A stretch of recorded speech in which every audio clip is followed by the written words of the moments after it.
Hi guys, I'm Alessandra Fischer, da Hora da Poetisa, and I'm here in Maine today to meet with Antonio Rocha, who is a Brazilian artist, and I'm here at Indigo Arts Alliance. So Antonio, thank you so much for having me today. It's an honor to be here with you. Thank you. Yeah, same here. It's wonderful to be here with you as well. Yeah, thank you for this. So tell me, why Maine? Why Maine? Yeah. Interesting.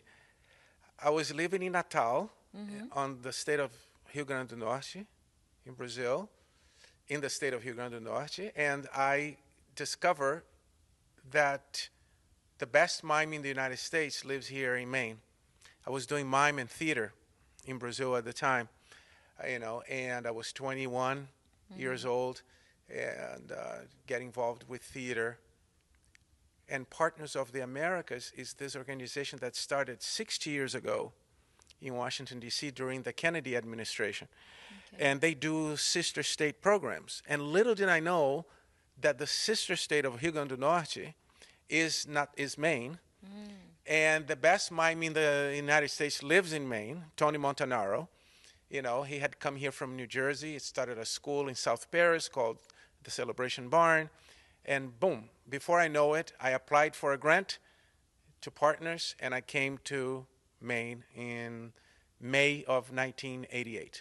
It was supposed to be for 3 months, the program, the exchange program, but then I applied to go to school here. Okay. Once I got here, and Partners allowed me to stay. I got the scholarship to go to college at University of Southern Maine, just a few miles away from here.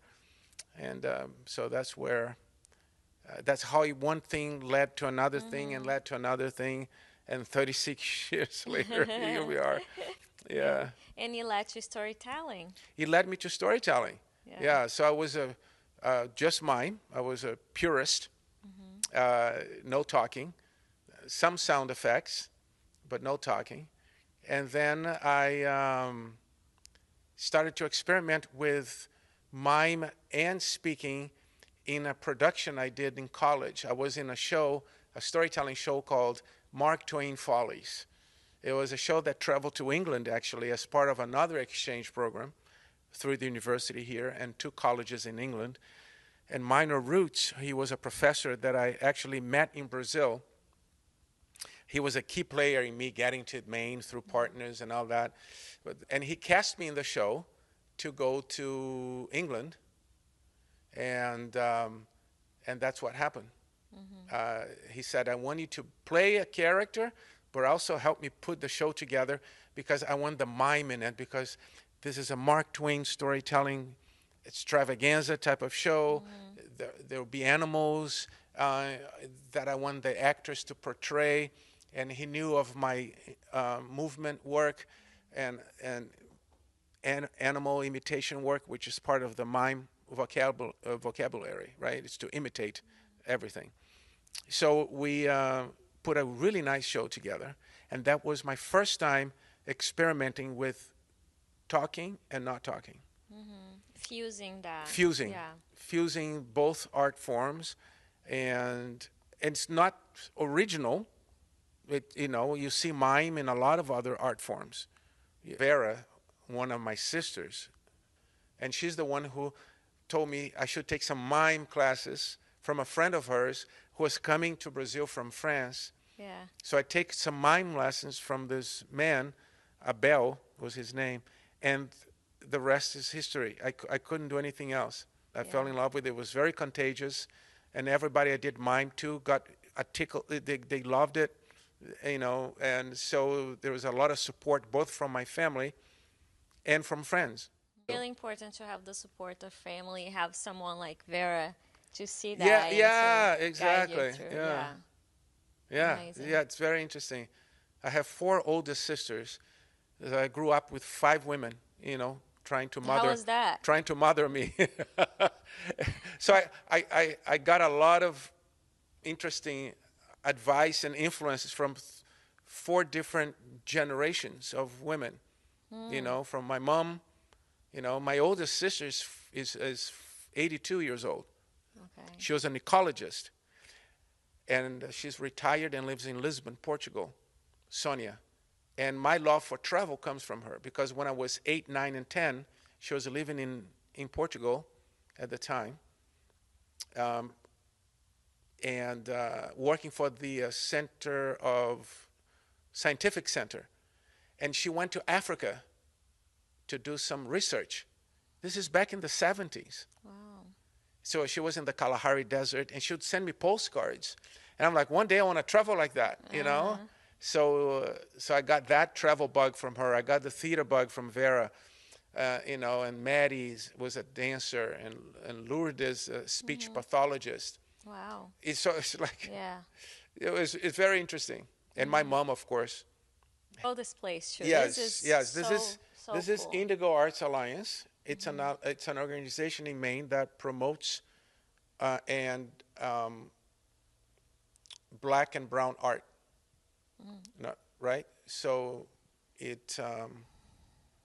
so they have a residency program here. They bring artists from various disciplines to be in residence here, and they mentor a local artist. And Daniel Minter and Marcia Minter are the co-founders. They're a couple, and they founded Indigo Arts Alliance to promote and support black and brown art.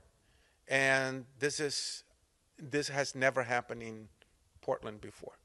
I'm gonna ask you to share a little bit more about also your work, that your upcoming project that you're gonna be performing soon, October 11, the Malaga story. The Malaga story, the yeah, that ship. it's an amazing thing I discovered. Yeah. Malaga is a ship that was built in Maine, 1832, and goes to Brazil to traffic Africans to Brazil in the 1840s.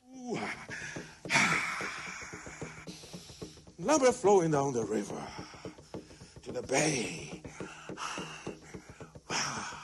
Malaga was born 1832. But there are sharks in the water. Malaga. Sharks. As I am researching Malaga, Daniel Minter is the one who told me about the ship. Oh. And then he connects me with Kate McMahon, who is a scholar from Maine who works for the Smithsonian Museum of African American History and Culture. Kate McMahon works there in DC. So we do a Zoom, and Kate tells me about the ship more because she has a PhD on this subject. Okay. So she tells me how a lot of the ships built in Maine in the 1800s ended up being used in the trafficking of people from Africa to the Americas. It was the highest volume of trafficking during the 350 years of the trade, of the industry, right? In the 1800s, this I learned because as the world works, Laurentino Gomes is publishing in Brazil one 500-page book per year, which becomes a trilogy on slavery. Okay? So, escravidão. So he writes 3 books, 1,500 plus pages of the history of the trafficking of and the industry. It was the largest industry in the world in the 1800s. Not just in the Americas. In the whole world, the trafficking of black people from Africa to the Americas was the #1 industry. Banks, loan offices, shipbuilding, railroad companies, supply companies, all cotton, tobacco, you name it. Cafe. Yes, coffee was the #1 industry in Brazil. In term, #1 coffee was the #1 crop. Let's put it that way. Yeah. Coffee in the 1800s, right? So I'm reading this research about where the ship went. It goes to Rio in 1845. So there's a connection To with you. Rio is, yeah, and I come from a mixed family, right? My mom, Portuguese and Swiss German, born in Brazil, but that's the heritage from Yeah. my mom's side. And my father, Portuguese, black man with a Portuguese last name. That's not an African name. No, they changed. They changed the names. Yeah. So I'm researching this, and by researching the ship, I am also researching my origins. We have no idea where we're from in Africa. And so I did my DNA and African ancestry, and I discovered we come from two tribes. Our African lineage comes from two groups living in Gabon, West Africa. Gabon it's a country right next to Cameroon, very close to Angola. It's north of Angola on the west coast. And I come from the Benga and the Kota people. I learned that 2 years ago. And this past weekend, guess what happened? I was invited by the embassy of Gabon to attend their Independence Day celebration of being independent for 64 years. Gabon is independent.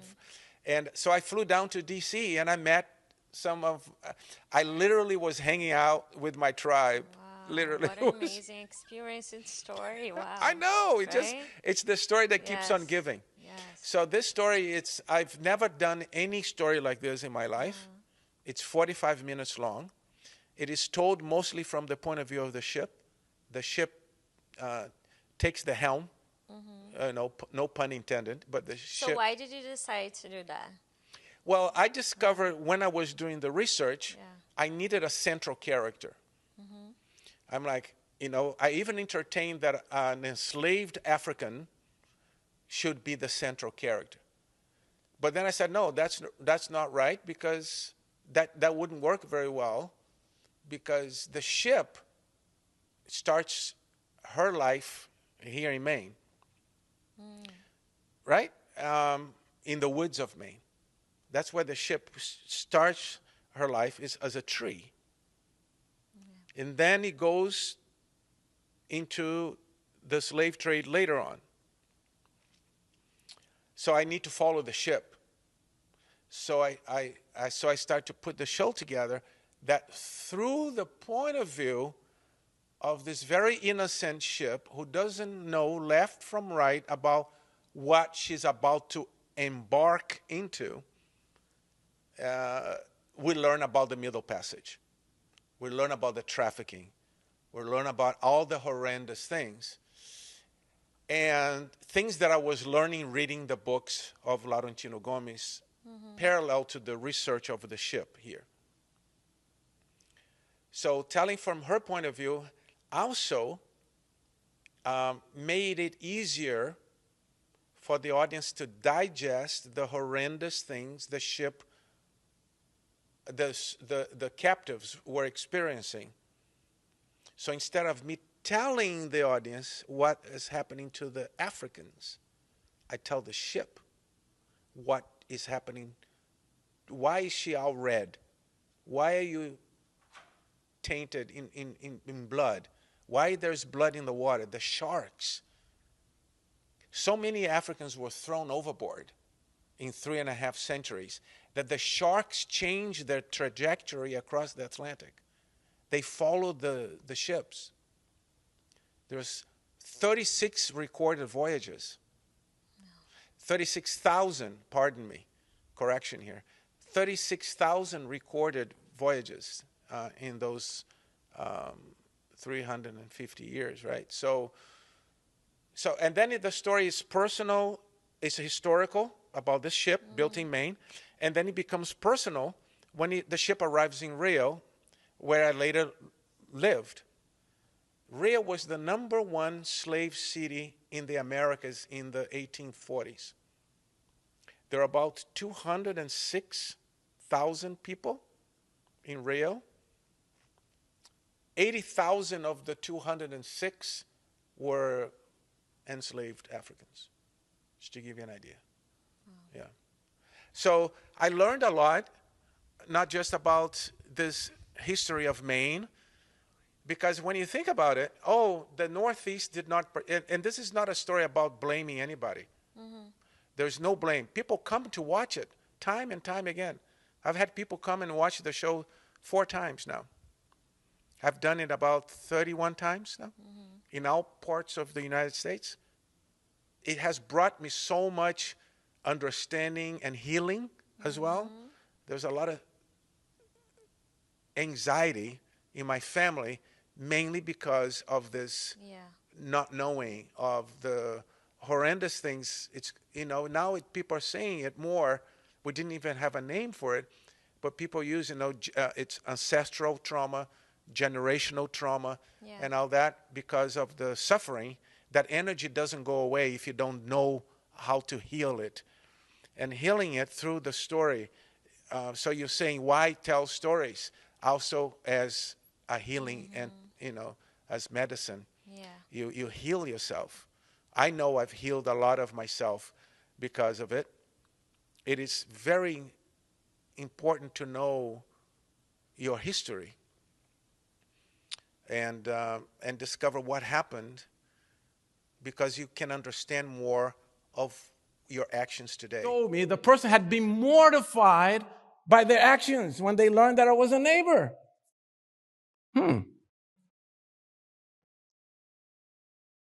Looking back, I wish I had done something different, though, besides calling the police with all that anger and frustration. I'm not saying it's my fault, not at all. But back then, I was in the beginning of my storytelling career. I was telling a lot of folk tales, and there's a lot of wisdom to folk tales, but I wasn't completely aware of the power stories have to transform people. I wasn't aware of that the way I am aware of it today. Today, I know deep in here that stories have an amazing power to transform. I wish I had written a letter to that neighbor telling a bridge building story. I wish I had perhaps called the person and told them a story. Or even better, call the town hall and organize a meeting so people who were afraid of diversity and had racial issues could come together and talk to one another through stories. Even my father's happy about it. He died over 30 years ago, and I had a dream with him the other day. He was never happy in his dreams, and I have this dream. He was completely, it was like he had won the lottery. He was toasting me with a glass of water and going, job well done type of scene in the dream, So it was really exciting. Yeah, it's been really exciting. Yeah, very, very exciting. I keep making you cry. It's okay. That's a great interview right there. Powerful. Yeah, very powerful. So, thank you. You're welcome. So you look at the trajectory of how I came to Maine. There's a reason behind the reason behind the reason behind the reason. The first reason is, I got a grant to go to Maine and study mime. That's the first reason, right? The self, fulfilling my need. Yeah. I'm fulfilling my need coming to Maine. Never left Brazil. And then you have other fulfillments. I've married. I have 2 children. So you have these other fulfillments. And then you walk into a ship like Malaga, and you're like, whoa! Now there's the ancestral fulfillment of where we come from. It's been a journey like no other. Explore different venues for it. Yeah, because we don't have access to our history. A lot of it, it's warped. Yeah. It's a lot of it is hidden. And the involvement of Maine and other states in the trade. That's where I say, discovering it it's not to lay blame on anybody or not to bring shame to anybody. It's to really uncover that energy Yeah. and release it. Yes. So It like, helps you yeah, release the energy and heal it. healing. Yes, you bring it from the darkness to the light to be healed, to be understood. Storyteller, I'm not cut for this. It's interesting you say that. But that's exactly what you're cut for. Yeah, so going to the Gabon celebration of 64 years was amazing. And it was like I took my father with me because my father suffered a lot from ancestral trauma. And my mom always called him Hasha. She never called him dear, never called him Antonio. Was Hasha, this, Hasha, that. That's why we all adopted Hasha, not Vieira. Vieira is the last name, Yeah. but Hasha was his middle name. So I go to the embassy, I go to the hotel. It was not held at the embassy, it was at a hotel, the Madison Hotel in Washington. There I introduced myself to the ambassador, and he goes, Hasha. That was how my dad was called. And then later on in the evening, he would see me, and he's like, Hasha. Wow. And I'm like, okay, that's like, is it me or my dad? You see my dad? because in Brazil, I was Junior, Yes, never Hasha, yeah, right? And in the U.S., I'm Antonio. I'm Antonio Hasha. Second is Hasha. But to have this man from Africa going, Hasha, Yeah. I'm like, whoa. Yes. It was really, He got you. yes, he got me. He Yeah. got, yeah. And tell me, how was the process of designing the show? Because you use your body, you sing, you know, mime and storytelling, and how long did you take it to develop, to design, to, you know, go through this journey with the ship? Okay. So Daniel and Marcia Minter invite me to be an artist in residence here, to mount the show in October of 2021. So we are almost to October of 2024 now, so 3 years. So the show started as a 20-minute thing. At the end of the month of October, had 20 minutes. So it was a draft, beginning, the mid, and the end. And then as I kept researching it further, I started to add more details to it. And then when I discovered my DNA, I added more to it. A new ending. There's a new ending to it after I discovered where I'm from in Africa. And then, so the process, you know, I feel now the show is pretty there. You know, there's always like a push and shove here and there, a tweak here, a tweak there, an adjustment here. I also don't memorize lines. Explain, please. I don't have any of my work memorized. I follow a story. Okay. I follow what filmmakers follow when they do a movie. They do a storyboard of the shots, right? They draw the storyboard. There is a script, but movies usually have a storyboard. I only have the storyboard. So I draw, I write notes. I usually mount the show with sticky notes.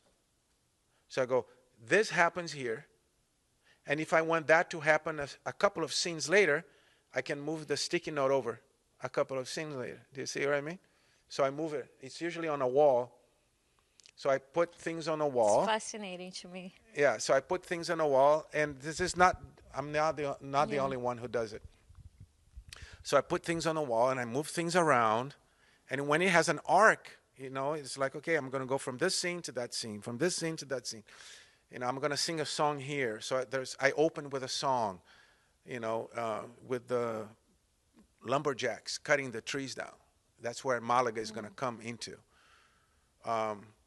So, and if and then Malaga has to speak to me. So how can a boat talk to me? So I have to start the show with a scene in which the trees are talking to one another, which they do scientifically.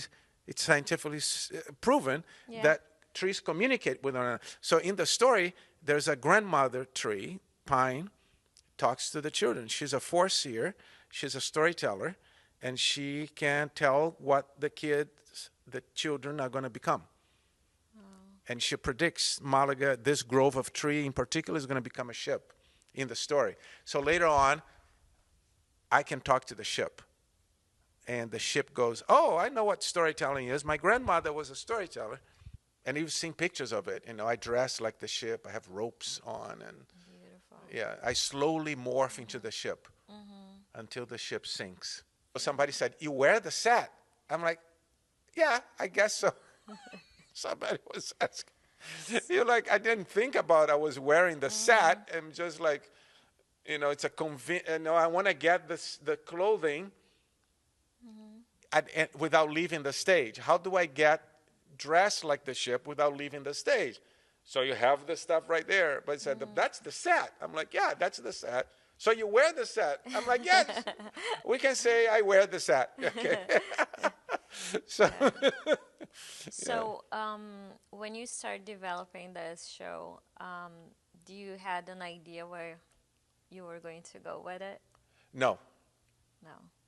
Where the ship was going to take me? Yes. No idea. No idea. No. If you were to tell me when I was writing the show 3 years ago that I was going to go to the celebration of 64 years of Gabon in Washington, D.C., that I was from 2 tribes, and that,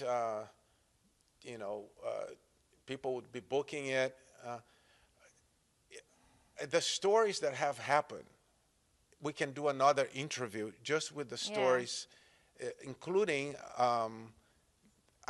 the church in the town. There's a church in the town. There are many churches in Brunswick.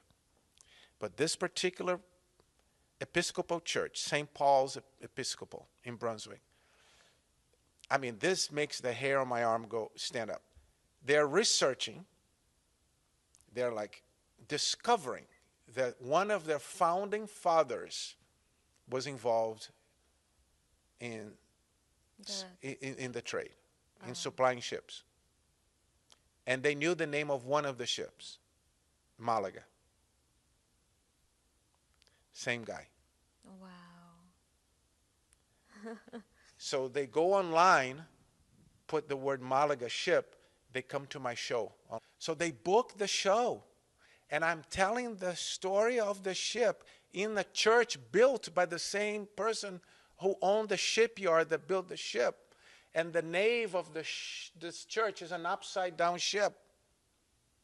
I am telling the story and I look up, I mean, I saw it before the show started, of course. It's an upside down ship. It looks like the hull of a ship upside down. And I'm there. And the church was packed with people. And I was like, wow. And then they granted us money for me to do 4 more shows. They gave us money to take the show to schools that couldn't afford the show.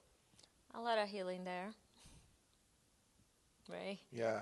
Yeah, so the next show is to celebrate the anniversary, again, 60 years. There's a lot of 60s going on this year.